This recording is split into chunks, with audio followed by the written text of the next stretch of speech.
Hey guys, welcome to episode 30 of the Bionicle Inspiration series, a series where we cover the community's builds to inspire you, to get you out of a mocking block, or just to give you some ideas for a future or current project you might be working on.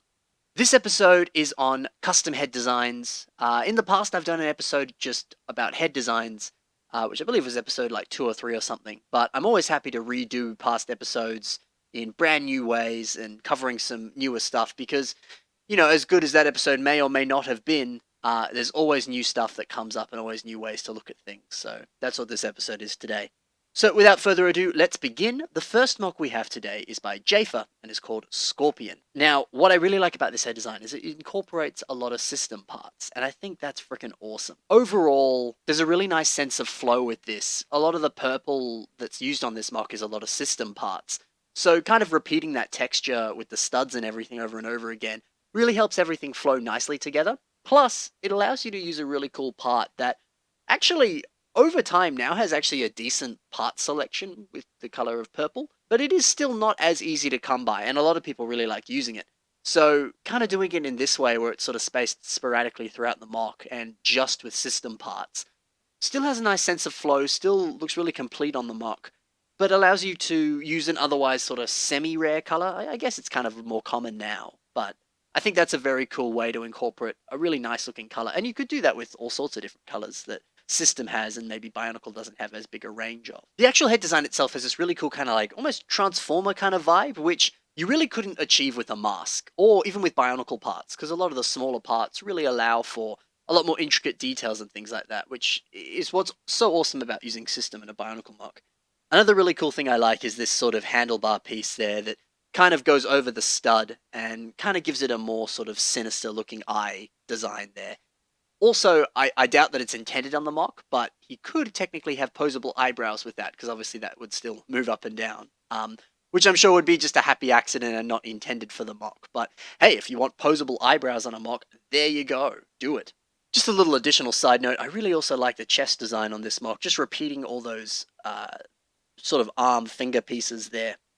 Really creates this cool, nice ribcage design, which is sort of repeated on other parts of the mock, whether it's on the toes or sort of the back there has those sort of three prongs at the back there, and even the hands have a little bit of that. And overall, it just looks really cool and really creates this awesome sort of sinister animalistic vibe for this whole mock, and really looks awesome. So yeah, it's cool how the eye design, as well as the overall head design, flows really well with everything in this mock, and really helps to communicate a very nice sort of sinister, evil atmosphere that the whole mock has in itself, and is very well executed by Jafer. So fantastic work, good sir. The next mock we have today is by Victor, and is called Kazumori. I think this is a fantastic mock, and what I love so much about it is it uses what I have heard from. I've never heard anyone say that any of the Star Wars Ultra Build headpieces are useful or a great part. I very rarely see people use them, and honestly, this is a very, very good way to do so. He simply just added one of the Borox Krana parts onto the mask there, and then added a few little system parts. And now he's got this really cool gas mask, and combining that with the rest of this build with this sort of very multicolored color scheme kind of gives this really post-apocalyptic kind of vibe. And I think that's such a awesome looking design that really complements the head design in itself. If you just gave it a typical Bionicle mask, or even like we saw before, a custom sort of system head design sort of thing, you really wouldn't get that same post-apocalyptic kind of vibe that this mock really has. Yeah, that's just something very special, and also so very simply built. Just simply putting a Krana piece in front of that headpiece there really creates a fantastic looking design. Now, I don't really think that the Krana itself actually fits onto the mask. However, maybe try it for yourself. Maybe it does, because that to me is a huge part of mocking, is just shoving two pieces together and seeing what fits, and eventually you're going to find a really cool connection, and that in itself can inspire a mock. So definitely grab a Krana piece and that headpiece there, which comes from this set in case you're wondering, and see if it does connect. If not, maybe you can put a rubber band on there, or maybe find some other connection. It could even be connected through that sort of awesome looking shoulder design there. So maybe there's some other ways that you can connect it that isn't just solely on the head there. Or even in the sort of neck joint, there might be a connection point there. There's all sorts of different opportunities. So definitely try them all. You never know what might work. Another really cool thing here, because kind of the whole premise of it is a very well-designed design, but it isn't overly complicated. It's just a couple pieces put together, really. And it's very similar to another mock that I saw while looking for the mocks for this episode, which is also by Jafer, and is called Hector, just so that I reference it, so you know where to look for it if you're interested. The links will, of course, be in the description. But again, this is just simply using a Bionicle mask and then one or two additional pieces to really improve upon it. And often I find there's a lot of really cool connection points in almost every single mask that we have that you can just add maybe one or two different system pieces and you get a brand new looking mask essentially. Overall, that's really a lot of what Victor's mock here has done. Simple little connection points that really enhance everything. And that's not just the case with a head design or a mask design or whatever. The same can be said with any part of a Bionicle or any part of a system mock for that matter on any part, whether it's the legs, feet, foot, hand, waist, anything. So give it a go, just see what works, see what fits. So fantastic mock by Victor there.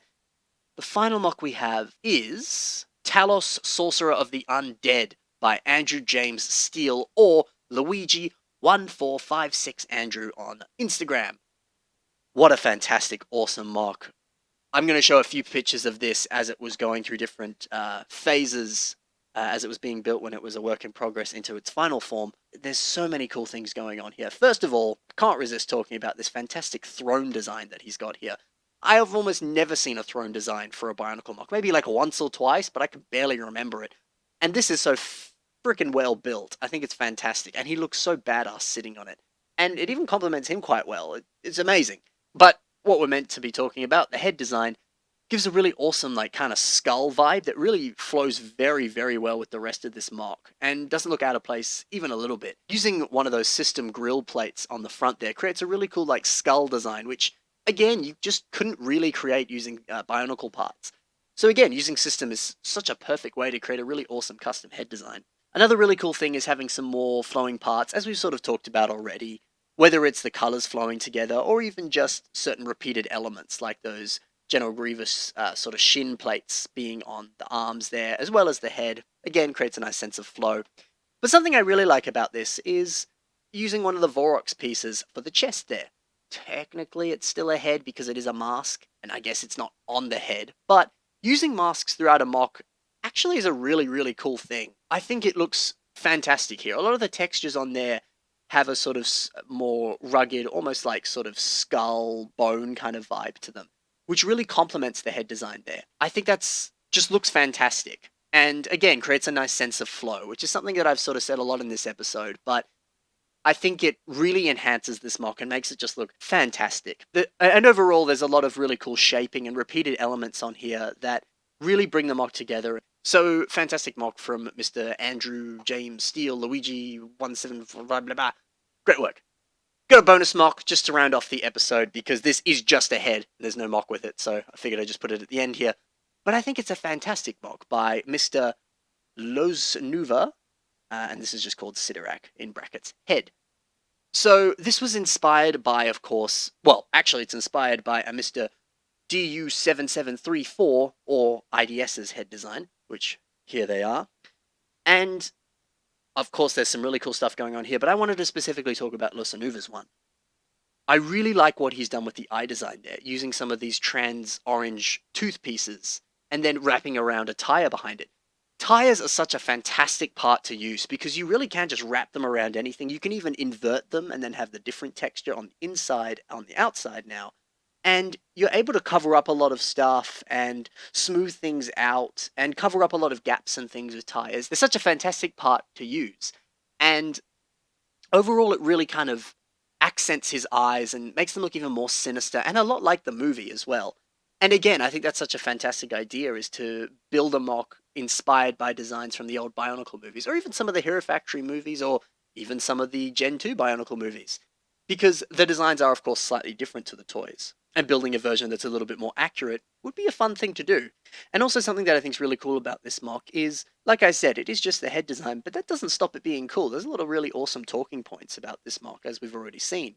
And honestly, I still classify this as a really nice artwork, just having the head all on its own there. And so honestly, I think there's nothing wrong with just literally just building a really cool head design and that's it. If it doesn't need the rest of the mock, it doesn't need the rest of the mock. And honestly, For example, if I built this just playing around, I'm like, yeah, this looks like a head design here. Oh, look, I built a head design. One, it would look really cool sitting on my desk for a bit, but I'm more than certain that if it was sitting around on my desk for long enough, I'd be like, okay, it's time to build a body for this thing. This thing's just sat around for so long. And I think that would be a really fantastic way to kind of motivate yourself into building further by just focusing on one part for now. Because honestly, that's the case with everything, whether it's homework or an assignment or a job or whatever. You get so inundated with having so many different things to do that you're just like, well, I don't want to do any of this, and you just give up. You know, everyone's been there. But breaking it down into little manageable sections makes something a little easier to get into. And honestly, this is one of my biggest pieces of advice if you're in a mocking block. I mean, it's what I did to get out of various mocking blocks over time. Is just to break it down. Just build a foot for now. Just build a hand for now. Just build a head for now, or something like that. And then the rest will come later. And who says you need to get it right away? You know, patience is always pays off. You can just build the head design, and then maybe a month later you'll be like, yo, this body I was building for this mock actually works really well for this. Or you suddenly get this amazing idea and you're like, oh, I could use this for the body design. It'll happen, you know. These things happen. It's how art works. Art is sporadic and spasmodic, and that's honestly, I think, a really cool way to approach a mock if maybe you haven't. So give it a go. Anyway, enough advice. Fantastic mock from Los Nuva. Sorry if I'm pronouncing your name wrong, by the way. I'm really sorry. Fantastic, fantastic stuff. Anyway, that does it for today's episode. Hope you enjoyed it. If you want to look at some of the mocks that I had in today's episode, or you want to check out some of the other things they've done, be sure to check the links in the description for those mocks, because they will be there. Be sure to check out the builders and follow them, subscribe to them, and whatever you do on the various websites that they're on, and give them some love. Also, if you yourself have a mock that you're like, man, I'd like to see this on the show, or you have a mock that your friends maybe built and you want to put it on the show, or you just want to say hi, pop me a message. The best way to do that is also in the description. There's various links to my Instagram, Facebook, Flickr, other places like that where they all have personal messaging systems, and you just give it a go there, send a link my way, all that sort of stuff. I'll catalog it, put it in the backlog, and eventually one day it'll make it into an episode. That said, if you have a theme idea for a future episode, let me know, and I'll make that episode into a... How do I word this? I will make that theme an episode in the future. Yeah, there you go. I do have a long backlog, by the way, so if you use... I do have a long backlog, by the way, so if you suggest a theme, you will see it, but it may not be for a while. Anyway, that about does it for today's episode. Hopefully I inspired you. Go pick up your pieces and get building. I'll see you in the next episode. Bye, guys.